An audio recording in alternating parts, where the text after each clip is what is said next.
Jeffrey focuses on trying to be more confident. He spreads out his body with invisible lat syndrome and he tries to make his voice deeper. He obsesses over eye contact and all of this makes him less confident. Adonis doesn't try to be more confident. He just focuses on accomplishing his goals and he gains confidence as a byproduct of that pursuit. And so he works hard to achieve his goals in his business, relationships, and fitness.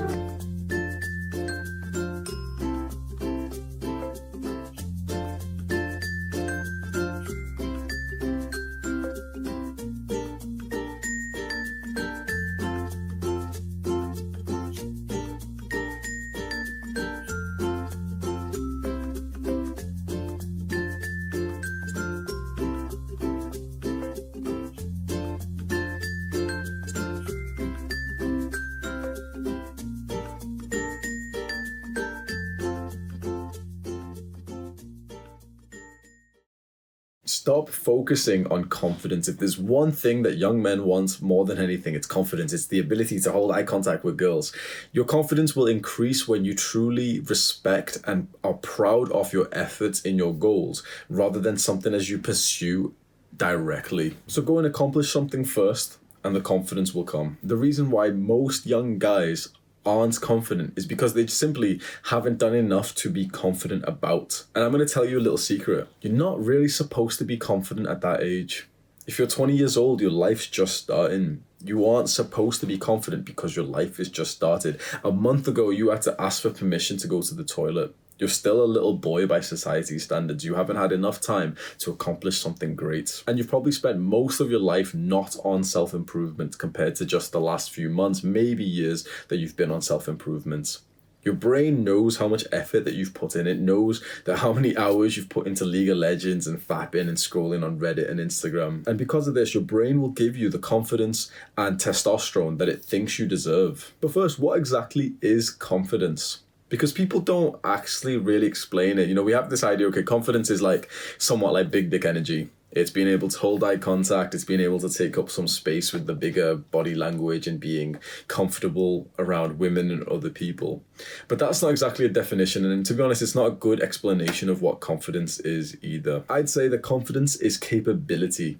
It's knowing that either you could do something, or that if you couldn't do it, you could probably learn, or that if you couldn't do it and you couldn't learn, that you'll be okay.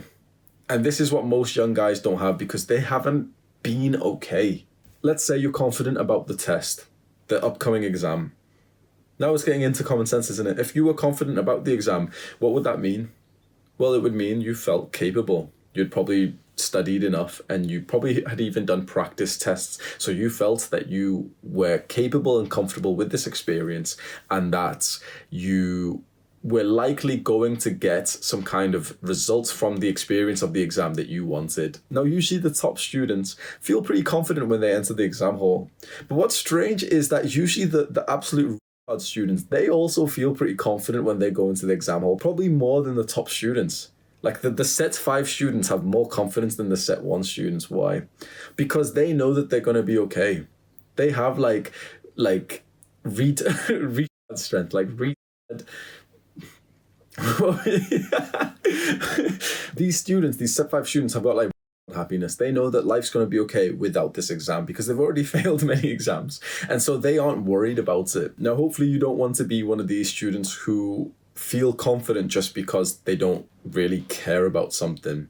You'd hopefully want to be one of these where you feel confident because you respect the efforts that you've already put in. You have this sense of like a lack of worrying because at this point when you're entering the exam hall, you've already done as much as you could. You're somewhat happy with the amount of studying that you've done, and you just want to go in there, do your best, and you get to walk away thinking that this is the grade that you deserve. And now imagine if someone wanted the confidence of this top student without actually wanting to study for it. If they were like, no, tell me how you aren't worrying for this exam. Like, to be honest, you outside of an exam hall, you will see this. These students near the middle are the ones who are the least confident and the most worrying. And they'll be looking at these guys thinking, like, wait, how aren't they worrying? They're not drinking energy drinks and they're not panicking about it because they respect their efforts. Because these guys up here aren't trying to be confident.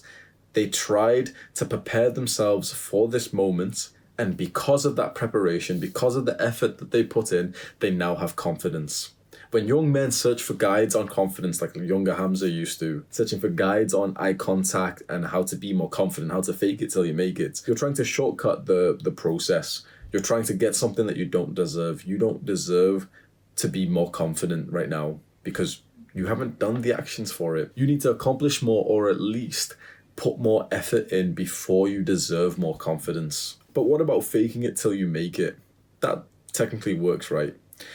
It does, but not in the way that most people think. Faking it till you make it is like faking your frame. It's fake frame. That's a good way to say it. It's pretending that your self-image is better than it actually is. It's pretending that your frame is better than it actually is.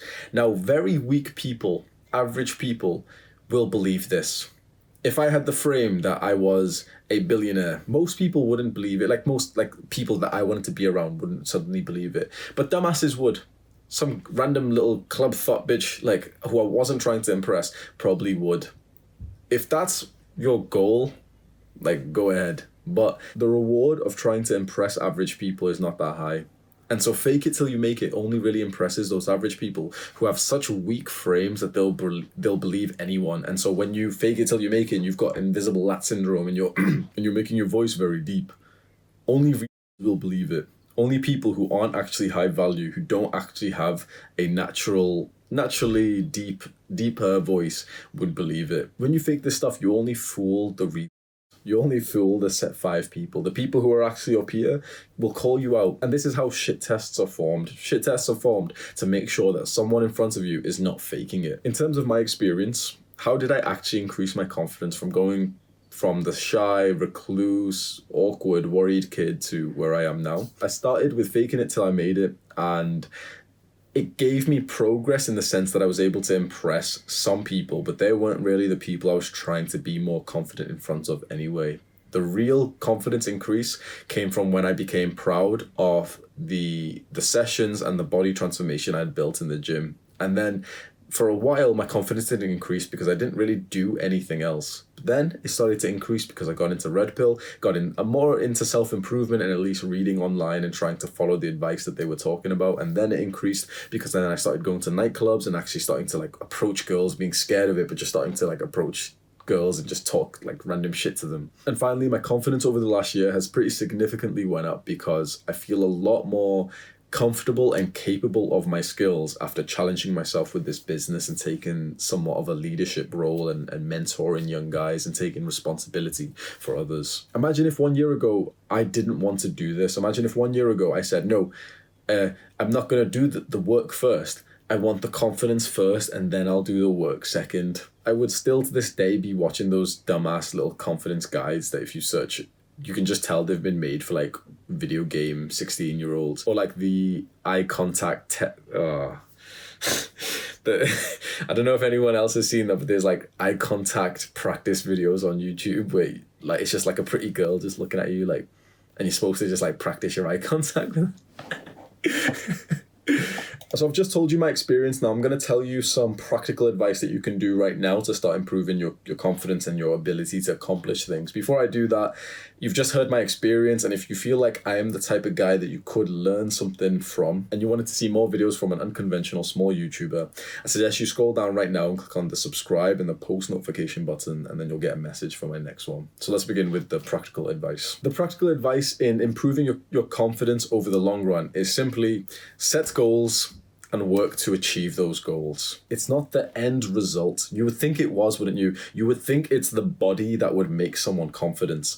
But the thing is, if I did this and suddenly transferred my body to you, you would still be a little bitch. You know why? Because you haven't felt the burn of 1,000 workouts to deserve this body. And so you might get the body without working for it. And you might be able to take some pictures, upload them to Instagram and to Tinder and get some matches. And you think that would make you confident. It will not.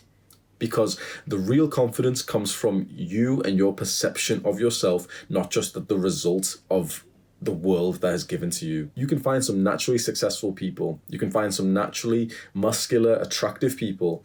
And they're some of the most insecure, unconfident people that you'll meet. The most confident people that you meet are the ones who have just put in the work. You probably still don't believe that. You're probably thinking, oh, if he could flick his fingers and give me his body, I'd be so confident. But I promise you, you wouldn't. It isn't the end result of the goal that gives you the confidence. Because again, think about the millionaire, the guy who suddenly got really, really, really rich because his business exploded or because his family, his father died and left him millions. His confidence didn't just suddenly skyrocket. He's still the same idiot. He's still going to lose all of that money because he didn't work for it, because it's the process of the goal, not the end point, but the process that gives you the confidence. So set a hard goal. When was the last time that you truly set a little challenge for yourself? And I'm not even talking about something big. I'll try and find a video. If I've got it, it'll be on screen. If not, here's a little puddle. It wasn't little, it was like bigger than my arm's length. And I'm usually really bad at this stuff. But I thought, you know what, I'm gonna jump over that puddle today. And it took me a little while to think about it and to do it, because I'm usually shit at this stuff of telling myself to jump over something which is kind of hard or wet or whatever. After jumping over this puddle, I've literally felt my confidence go up, because I had just done something that felt like a little bit of a challenge to me. If you want more confidence, go jump over some puddles. Do that random stuff that children who aren't addicted to the internet should be doing. Go out on your bike and go and learn how to do a wheelie, man. What challenge are you getting in the game? My challenge is to get to Diamond 3 on League of Legends. Shut up, bro. Pussy. Sorry about that, bro. When the only challenge that you're setting yourself is instant gratification. Oh, I'm trying to be an esports player. Shut up. When that's your challenge, you're not going to get much confidence from it. And if you do get any kind of confidence, it will only be in that virtual world. You'll feel more confident on League of Legends. Congratulations. You're a loser. No, you never truly wanted that, because you wanted real life benefits. That's why you're playing League for 10 hours a day thinking that you're going to join the esports, when actually you wanted real life benefit from that. You wanted to be the esports player who makes the money, because then your real life gets better. Why not just set yourself some goals and challenges in real life and shortcut that process? Make significant progress to your goals, put in some effort that impresses yourself, and that'll increase your confidence. Do the hard work, especially when you don't feel like it.